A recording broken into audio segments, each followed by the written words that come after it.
اعوذ باللہ من الشیطان الرجیم بسم اللہ الرحمن الرحیم الحمد للہ رب العالمین والصلاة والسلام علی اشرف الانبیاء والمرسلین وآلہ الطیبین الطاہرین۔ اعوذ باللہ من الشیطان الرجیم وَإِذْ قَالَ مُوسَىٰ لِفَتَاهُ لَا أَبْرَحُ حَتَّىٰ أَبْلُغَ مَجْمَعَ الْبَحْرَيْنِ أَوْ أَمْضِيَ حُقُبًا۔ اور وہ وقت بھی یاد کرو جب موسیٰ نے اپنے جواں سے کہا، جب تک میں دونوں سمندروں کے سنگم پر نہ پہنچوں اپنا سفر جاری رکھوں گا، خواہ برسوں چلتا رہوں۔ حقب زمانے کو کہتے ہیں، بعض نے کہا ہے 80 سال کو حقب کہتے ہیں۔ اذ قال موسیٰ لفتاہ، حضرت موسیٰ نے اپنے جواں سے کہا۔ لفظ فتح کا لغوی معنی جواں ہے، لیکن محاورتاً خادم اور غلام کو فتح کہتے ہیں، اور یہ ترکیب استعمال سے سیاق کلام سے سمجھ میں آتا ہے فتح سے مراد جواں مردی بتانا ہے، یا فتح سے مراد جو ہے وہ خادم و غلام ہے۔ یہاں اذ قال موسیٰ لفتاہ، موسیٰ نے اپنے جواں سے کہا، یعنی اپنے خادم سے کہا۔ کہتے ہیں یہ خادم جو ہے وہ یوشع ابن نون ان کی خدمت میں ہوتا تھا، بعد میں یہ خود بھی نبوت کے مقام پر فائز ہوا۔ واقعہ یہ ہے کہ جب لوگوں نے پوچھا کہ اصحاب کہف کا واقعہ بتا دیں تو اصحاب کہف کا واقعہ بتا دیا گیا، تو پھر آ کر کے دوبارہ لوگوں نے پوچھا کہ حضرت موسیٰ نے جس شخص سے علم حاصل کی تھی، تعلیم حاصل کی، اس کا واقعہ بھی بیان کریں۔ تو حضرت موسیٰ کا یہ واقعہ بھی بیان ہو رہا ہے کہ حضرت موسیٰ کو حکم ملتا ہے کہ 2 دریاؤں کے سنگم پر آپ پہنچیں گے، وہاں تک جانا ہے، ادھر ایک ہمارا بندہ ملے گا اور اس سے آپ علم حاصل کریں، معلومات لے لیں۔ ہوتا یہ ہے کہ اولو العزم پیغمبران کو اللہ تعالیٰ اپنی ملکوتی نشانیاں دکھاتا ہے، اور ان کو یقین اور ایمان کے اس منزل پر فائز فرماتا ہے جس میں عقل اور مشاہدہ دونوں کا اتفاق ہو، مشاہدے میں بھی آ جائے اور عقل بھی۔ دل نے نہیں جھٹلایا اس چیز کو جو آنکھوں نے دیکھا تھا۔ کبھی ایسا ہوتا ہے کہ انسان کی آنکھیں جو ہے وہ دیکھتی ہیں، ان کو دل قبول نہیں کرتا۔ آپ نے دیکھا ایک بہت بڑا جہاز ہے، دور سے ایک پرندے کے برابر چھوٹا نظر آتا ہے، وہ اتنا چھوٹا نہیں ہے۔ آپ کسی پل سے گزرتے ہیں، نیچے سے دریا چل رہا ہے تو ایسا لگتا ہے کہ پل جا رہا ہے، یہ بھی غلط ہے۔ ایک لکڑی کو آپ پانی کے اندر ڈالتے ہیں، لاٹھی کو، وہ سیدھی ہے، وہ ٹیڑھی نظر آتی ہے، وہ بھی ایسا نہیں ہے۔ یہ اس کو نظروں کا دوحہ کہتے ہیں۔ دل اس کی اصلاح کرتا ہے، نظروں کی غلطیوں کی اصلاح دل کرتا ہے، اور جہاں دل اور نظر دونوں کا اتفاق ہو جائے تو وہ پھر یقین کا مرحلہ ہوتا ہے۔ انبیاء اور العزم کو اللہ تعالیٰ دل اور مشاہدہ دونوں کے یقین کے مرحلے کے اوپر فائز کرتا ہے، تاکہ ان کا ایمان و ایقان جو ہے وہ انتہائی منزل کو پہنچ جائے۔ حضرت ابراہیم کو اللہ تعالیٰ نے اپنے ملکوت دکھایا، یا رسالت مآب کو آسمان معراج کی طرف لے گئے، وہ بھی آپ کو بتایا وہاں پر،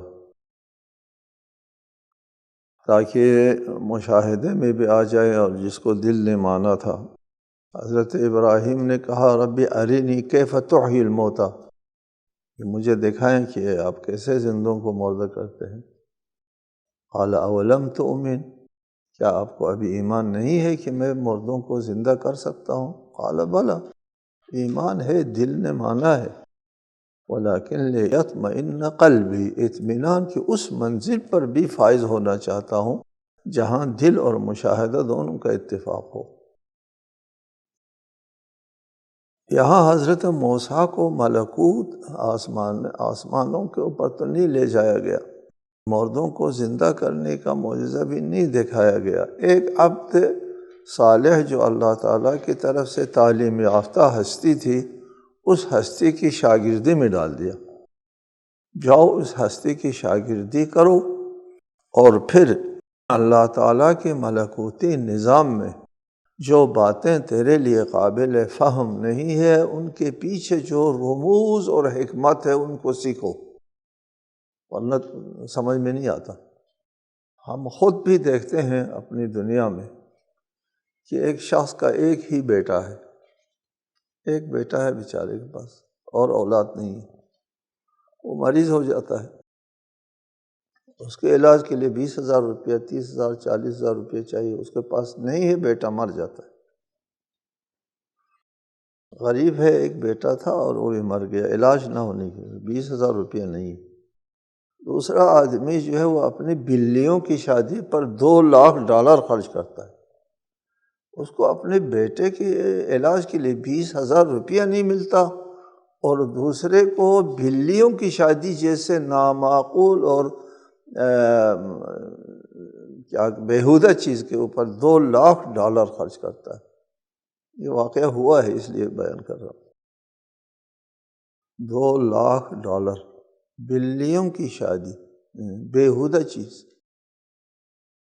کیا ہے یہ ناہمواری کیا ہے؟ ہمارے سمجھ میں بات آتی ہے، بڑا فرق ہے ان دونوں میں، بڑا فرق ہے۔ 20,000 اور $2,00,000 میں بڑا فرق ہے، اور اس کے بیٹے اور بلی میں بڑا فرق ہے، اور کوئی شادی جیسے بیہودہ چیز بلیوں کی اور وغیرہ۔ کیا ہے یہ کائنات؟ یہ نظام کیا ہے؟ یہ ہماری سمجھ سے بالا تر ہے۔ حضرت موسیٰ کو یہ چیز سمجھا دی جاتی، یہی جو دنیا کی سمجھ میں نہیں آتی، یہ سمجھا دیا جاتا ہے۔ جاؤ اور اس کائنات کے رونما ہونے والے واقعات جو بظاہر تمہاری سمجھ میں نہیں آتے، ان کے پیچھے جو حکمت و رموز ہے اس کو سیکھو۔ چنانچہ حکم ہوتا ہے کہ وہ مجمع البحرین پہنچ جائیں۔ تو بحر سمندر کو کہتے ہیں، دریا کو کہتے ہیں۔ قرآن کے ترجمے میں مشکل پیش آتی ہے کہ کیا کہیں ہم لوگ، جو دریا، اسی دریا کو، اس کو باقی لوگ نہر کہتے ہیں، نہر فرات کہتے ہیں، ہم دریائے فرات کہتے ہیں، دریائے جہلم کہتے ہیں، وہ نہر کہتے ہیں دوسرے لوگ۔ دریا فارسی والے جو ہے سمندر کو کہتے ہیں، عربی میں بحر کہتے ہیں سمندر کو عموماً۔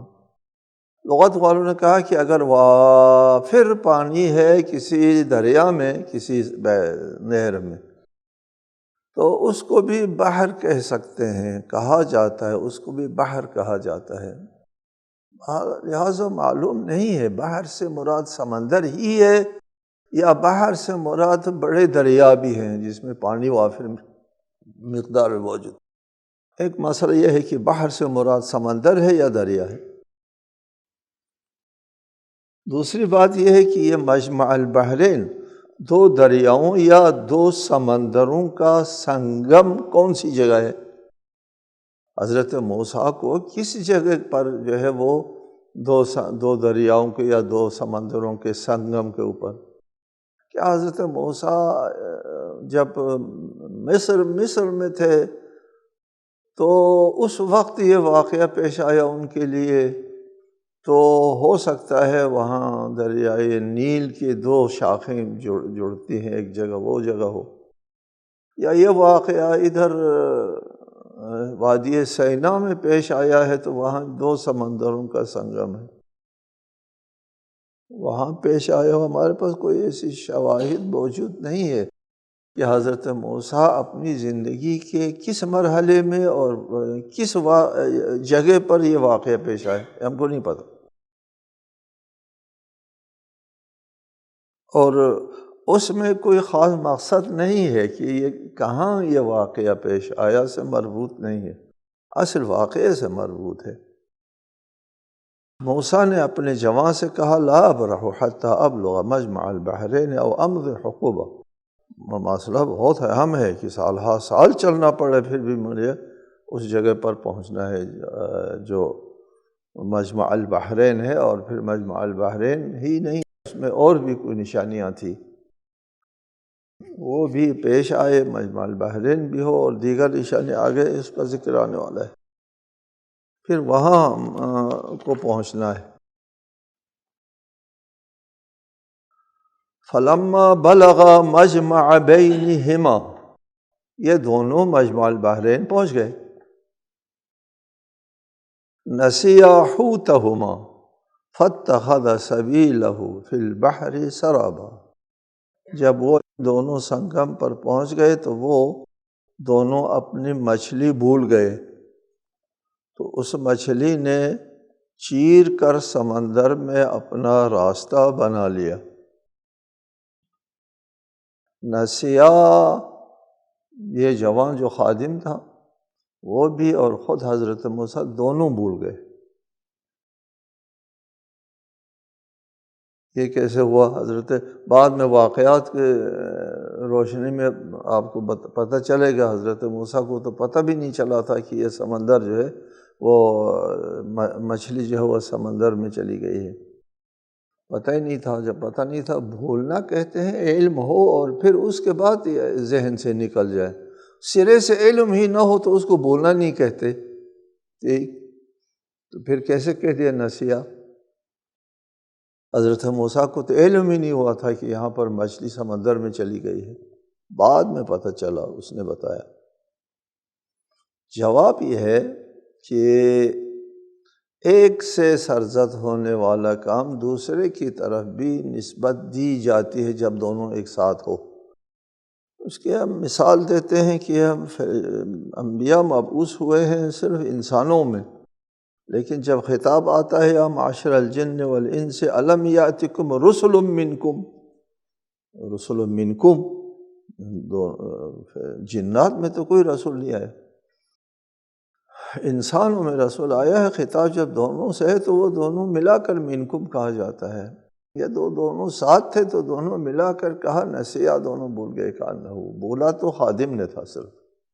فلما جاوزا قال لفتاه آتنا غداءنا لقد لقينا من سفرنا هذا نصبا قال أرأيت إذ أوينا إلى الصخرة فإني نسيت الحوت وما أنسانيه إلا الشيطان أن أذكره واتخذ سبيله في البحر عجبا قال ذلك ما كنا نبغي فارتدا على آثارهما قصصا فوجدا عبدا من عبادنا آتيناه رحمة من عندنا وعلمناه من لدنا علما۔ جب وہ ان دونوں سنگم کے پاس پہنچ گئے تو وہ دونوں اپنی مچھلی بھول گئے، تو اس مچھلی نے چیر کر سمندر میں اپنا راستہ بنا لیا۔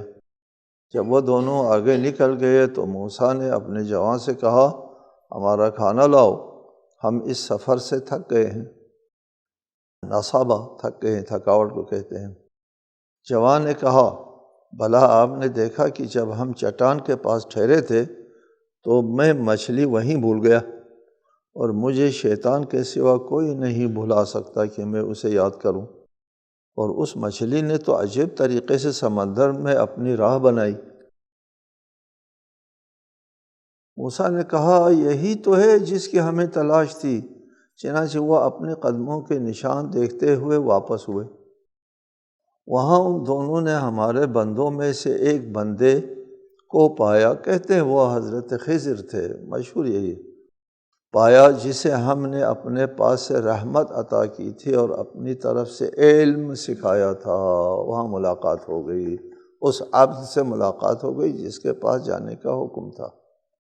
آیت کے سیاق سے معلوم ہوا کہ حضرت موسیٰ نے جب کہا، یہاں مفردات میں بھی ایک تھوڑا سا بحث کرنا ہے۔ سرب کہتے ہیں نشیب کے علاقے اوپر سے نیچے جانے کو سرب کہتے ہیں، النصب کو کہتے ہیں تھکاوٹ کو، مشقت کو کہتے ہیں، من سفرنا ھذا نصب۔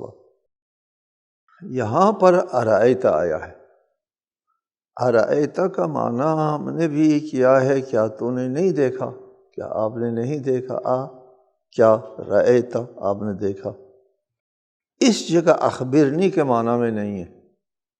کیوں نہیں ہے؟ اخبرنی کے معنی میں آنے کے لیے اہل لغت نے بتایا ہے دو شرط ہے۔ اول تو اس اسم اس کے ساتھ ہونا چاہیے، رأیت کا کم وہ ساتھ ہونا چاہیے۔ دوسری شرط یہ ہے کہ اس کے بعد آنے والا جملہ سوالیہ ہونا چاہیے، پھر اخبرنی کے معنی میں آتا ہے۔ یہاں یہ دونوں نہیں ہے، نہ کا کم کر کے اسم ساتھ ہے، نہ آنے والا جملہ جو ہے وہ استقبالیہ ہے، استفہامیہ ہے۔ ہم اس سفر سے تھک گئے ہیں، تو نے کہا تو میں بھول گیا وہ مچھلی جو ہے، جب ہم وہاں کسی پتھر میں آرام بیٹھے تھے، وہاں وہ مچھلی جو ہے زندہ ہو گئی اور پانی میں چلی گئی۔ زندہ ہو گئی کا لفظ میں کہہ رہا ہوں، اس آیت کے سیاق سے نکال رہا ہوں۔ واتخذ، اس نے اخذ کیا، اس مچھلی نے۔ کچھ لوگ کہتے ہیں نہیں، زندہ نہیں ہوئی تھی، وہ صخرہ پتھر کے اوپر اس مچھلی کو رکھ دیا تھا، وہ سمندر میں گر گئی۔ سمندر میں گر گئی تو وہ بتانا بھول گیا کہ یہ مچھلی تو سمندر میں گر گئی، کھانے کے لیے مچھلی ہمارے پاس نہیں ہے، گر گئی۔ ہم یہ موقف اختیار نہیں کرتے سمندر میں گر گئی، بلکہ ہم کہتے ہیں کہ یہ مچھلی جو ہے وہ زندہ ہو گئی اور یہ سمندر میں چلی گئی۔ قال ارأیت اذ اوینا الی الصخرۃ فانی نسیت الحوت وما انسانیہ الا الشیطان ان اذکرہ واتخذ سبیلہ فی البحر عجبا۔ عجب طریقے سے اس مچھلی نے اپنا راستہ سمندر کی طرف بنا لیا۔ جو گر جانے کو تو عجب نہیں کہتے، گر جانے کو اتخذ نہیں کہتے، سبیلہ نہیں کہتے۔ یہ سیاق جو ہے واضح ہے، آیت کی تعبیر واضح ہے، واتخذ فی البحر عجبا واضح ہے کہ مچھلی زندہ ہو گئی تھی، اور حضرت موسیٰ کو بھی پتہ تھا اس مچھلی نے زندہ ہونا ہے اس جگہ پر جہاں ہم نے اس عبد خدا سے ملنا ہے۔ یہ علامات ہے، ایک علامت مجمع البحرین ہے اور دوسری علامت اس مچھلی کا زندہ ہونا تھا۔ جیسے خادم نے کہا مچھلی اس جگہ پر زندہ ہو گئی تھی اور وہ سمندر میں چلی گئی، تو حضرت موسیٰ نے کہا یہی تو وہ جگہ تھی جو ہم چاہتے تھے، جس کی ہم کو تلاش تھی، ما کنا نبغی، جو جس جگہ کی تلاش تھی وہ تو یہی تو تھی۔ بالآخرہ وہ وہاں سے پھر واپس آتے ہیں، کہا کہ وہی جگہ ہے جہاں مچھلی جو ہے وہ زندہ ہو کر کے سمندر میں چلی گئی تھی، وہاں تک ہم نے پہنچنا تھا۔ چنانچہ وہ واپس آتے ہیں اور پھر اسی جگہ پر وہ عبد خدا سے ان کی ملاقات ہوتی ہے، جس کے بارے میں آتیناہ رحمۃ من عندنا کہا ہے، اس عبد کے پاس جس کو ہم نے اپنی رحمت سے نوازا ہے۔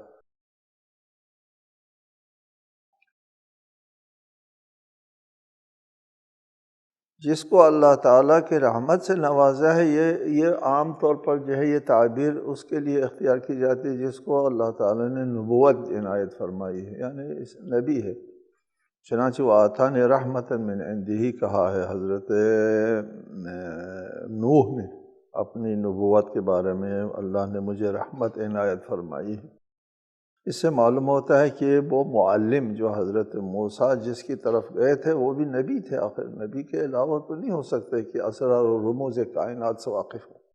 اور پھر یہ بھی ہے وَعَلَّمْنَاهُ مِن لَدُنَّا عِلْمًا، اس بندے کے بارے میں کہا کہ جس کو ہم نے علم سکھایا تھا۔ قال له موسیٰ هل اتبعک علی ان تعلمنی مما علمت رشدا، موسیٰ نے کہا، اس سے کہا کیا میں آپ کے پیچھے چل سکتا ہوں تاکہ آپ مجھے وہ مفید علم سکھائیں جو آپ کو سکھایا گیا ہے۔ رشد مفید کے ساتھ ہم نے اس کا ترجمہ کیا ہے، یعنی وہ معنی جو حقیقت تک رسائی دے، اس کو رشد کہتے ہیں نا، رشد عقلی۔ اچھا جی، جس طرح اللہ تعالیٰ کی طرف سے حکم ہوا تھا، اسی طرح اس بندے کے سے حضرت موسیٰ نے کہا کہ آپ مجھے تعلیم دیں گے۔ قال انک لن تستطیع معی صبرا، تعلیم تو دوں گا لیکن تم میرے ساتھ صبر نہیں کر سکے گا۔ اس نے جواب دیا آپ میرے ساتھ صبر نہیں کر سکیں گے۔ اس معلم کو پتہ تھا کہ حضرت موسیٰ کو صبر نہیں آئے گا۔ یہ قابل فہم، جس طرح میں نے مثال دی ہے کہ ایک شخص کا اکلوتا بیٹا 20,000 روپیہ نہ ہونے کی وجہ سے مر جاتا ہے، اور دوسرا بلی کی شادی پر $2 لاکھ خرچ کرتا ہے، اس پر کس کو صبر آئے گا؟ جی، یہ اگر ایک جگہ دکھائی دے اور یہ بھی صبر نہیں آئے گا۔ یہ واقعہ دیکھ کر صبر نہیں آئے گا، رہا نہیں جاتا کسی شخص سے کہ اس قسم کے ناقابل فہم واقعات۔ کسی آدمی کو قتل ہوتے ہوئے دیکھا نہیں جاتا اس سے، یہ کسی کی مال کو نقصان پہنچاتے ہوئے اس سے دیکھا نہیں جاتا، صبر نہیں آئے گا۔ وَكَيْفَ تَصْبِرُ عَلَى مَا لَمْ تُحِطْ بِهِ خُبْرًا، اور اس بات پر بھلا آپ کیسے صبر کر سکتے ہیں جو آپ کے احاطۂ علم میں نہیں ہے۔ دیکھو نا، علم نہ ہونے کی وجہ سے صبر نہیں آتا، اور اگر بندہ عالم ہے، ٹھیک ہے، تو اس کو صبر آتا ہے۔ ایک حدیث ہے، قابل توجہ حدیث ہے، اگر کسی کو صبر کی قدر و قیمت کا پتہ چلے تو جس سے صبر کرنا ہوتا ہے اس میں صبر نہ کرنے کا صبر نہیں آئے گا۔ صبر نہ کرنا بھی ایک مشکل پیش آئے گی اس کے لیے، میں صبر نہ کروں تو وہ صبر نہ کرنے کا صبر نہیں آئے گا، صبر کرنا پڑے گا۔ یعنی علم جو ہے وہ صبر لاتا ہے، تحمل آتا ہے، مشقت پیش کر سکتا ہے علم رکھنے والا۔ اور اگر احاطہ علمی نہیں ہے تو اصلاً صبر نہیں آتا۔ وَكَيْفَ تَصْبِرُ عَلَى مَا لَمْ تُحِطْ بِهِ خُبْرًا، ایسا ہی ہوا کہ حضرت موسیٰ کو صبر نہیں آیا۔ آگے جو واقعہ خود بتاتا ہے کہ حضرت موسیٰ کو صبر نہیں آیا۔ قَالَ سَتَجِدُنِي إِن شَاءَ اللَّهُ صَابِرًا وَلَا أَعْصِي لَكَ أَمْرًا، موسیٰ نے کہا انشاءاللہ آپ مجھے صابر پائیں گے اور میں آپ کے کسی حکم کی نافرمانی نہیں کروں گا۔ ٹھیک ہے جی، ایک عزم و ارادے کا اظہار کیا، کیونکہ متعلم ہے، طالب علم ہے، تعلیم حاصل کرنے کے لیے جاتا ہے، اور استاد جو ہے وہ جو بھی عمل انجام دے گا اس پر شاگرد کو صبر کرنا ہوتا ہے، میں صبر کروں گا۔ آگے حضرت موسیٰ کو نہیں معلوم تھا کہ آگے کس قسم کے واقعات پیش آنے والے ہیں کہ جس پر میں صبر نہیں کر سکوں گا۔ قال، اس استاد نے کہا فَإِنِ اتَّبَعْتَنِي فَلَا تَسْأَلْنِي عَنْ شَيْءٍ حَتَّى أُحْدِثَ لَكَ مِنْهُ ذِكْرًا، اگر اس نے کہا اگر آپ میرے پیچھے چلنا چاہتے ہیں تو آپ اس وقت تک کوئی بات مجھ سے نہیں پوچھیں گے جب تک میں خود اس کے بارے میں آپ سے ذکر نہ کروں۔ اگر صبر آتا ہے تو دیکھتے رہنا، خاموش رہنا، سوال نہیں اٹھانا، یہ کیوں، یہ کیسے، نہیں کہنا، اگر صبر آتا ہے۔ آگے واقعہ جو آتا ہے اس میں ہمارے لیے قابل فہم باتیں ہیں، اس کائنات میں جو رونما ہونے والے واقعات ہیں، یہ وہاں پر اپنے ایمان میں تزلزل پیدا نہ کریں، یہ نہ کہیں کہ اس کا اگلوتا بیٹا جو ہے 20,000 روپے نہ ہونے کی وجہ سے مر جاتا ہے، اور دوسرا بلی کی شادی پر $2 لاکھ خرچ کرتا ہے، یہ نابسامانی، یہ ناہمواری، یہ غیر عادلانہ کیا ہے، کیوں ہے، نہ کہو اس واقعے کے پڑھنے کے بعد۔ فانطلقا، یہ دونوں روانہ ہو جاتے ہیں، حتی اذا رکبا فی السفینۃ خرقہا، جب وہ کشتی پر سوار ہوئے تو اس نے کشتی میں شگاف ڈال دیا۔ قال اخرقتها لتغرق اہلها لقد جئت شیئا امرا، اس نے کہا، موسیٰ نے کہا، کیا آپ اس کشتی میں شگاف ڈالتے ہیں کہ یہ سب کشتی والوں کو غرق کر دیں؟ یہ آپ نے بڑا ہی نامناسب اقدام کیا۔ صبر نہیں آنا تھا نا، یہ کسی آدمی کی کشتی، غریب آدمی کی ایک واحد کمائی کے ذریعہ جو ہے وہ اس کو خراب کرے، یہ کوئی معقول بات ہے؟ اس غریب کے پاس یہی ذریعہ معاش ہے، وہ بھی تباہ، اور ادھر مسافرین کو بھی خطرے میں ڈال دو، غرق ہونے کے خطرے میں ڈال دو، اور بیٹھے بیٹھے کسی کشتی کو توڑ دینا اور خطرے سے دوچار کر دینا، یہ قابل فہم بات نہیں ہے۔ حضرت موسیٰ نے اعتراض اٹھا دیا۔ معلم نے کہا کہ میں نے نہیں کہا تھا آپ صبر نہیں کر سکیں گے، باقی واقعہ آئندہ انشاءاللہ تعالی۔